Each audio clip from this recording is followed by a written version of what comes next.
வணக்கம். இப்படி ஒரு முறை தக்காளி சட்னி செஞ்சு பாருங்கள். செம்ம டேஸ்ட்டாக இருக்கும். ஹோட்டல் ஸ்டைல்லே இருக்கும். இப்போ நம்ம 4 பல்லு பூண்டு, ஒரு துண்டு இஞ்சி அரிஞ்சு போட்டிருக்கேன். அதை நல்லா வதக்கிக்கிட்டு 4 பெரிய வெங்காயம் அரிஞ்சு போட்டிருக்கேன். வெங்காயத்தையும் நல்லா வதக்கிக்கலாம்.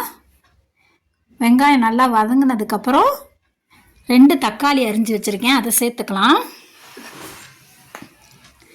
3 காஞ்ச மிளகாய் போட்டிருக்கேன். ஏன்னா காரம், இந்த மிளகா ரொம்ப காரமாக இருக்குது, அதனால தான் நான் கம்மியாக சேர்த்துருக்கேன். உங்களுக்கு காரத்துக்கு எவ்வளோ தேவையோ அதை போட்டுக்கோங்க. இப்போ வெங்காயம் தக்காளி நல்லா கண்ணாடி பதம் வந்து வதங்கினதுக்கப்புறம் ஒரு கைப்பிடி கொத்தமல்லி தழை சேர்த்துக்கலாம். சேர்த்துட்டு நல்லா அதையும் வதக்கிட்டு நம்ம ஆற வச்சு மிக்சி ஜாரில் சேர்த்து அரைச்சிட்டு வந்துடலாம். இப்போ தாளிச்சுக்கலாம். எப்போதும் யூஸ்வலாக கடுகு, உளுந்தம்பருப்பு, பெருங்காயம், கருவேப்பிலை போட்டு தாளிச்சிட்டு நம்ம அரைச்சி வச்சதை சேர்த்து நல்லா கொதிக்க வச்சிடலாம். கொதிக்க வச்சுட்டு அதுக்கப்புறம் இட்லியோடு சேர்த்து சாப்பிட வேண்டியதான். நீங்கள் இந்த மாதிரி இட்லியோ தோசையோ இதுக்கு வேணால் சேர்த்துக்கலாம். இந்த மாதிரி சட்னி செஞ்சு பாருங்கள், செம்ம டேஸ்ட்டாக இருக்கும்.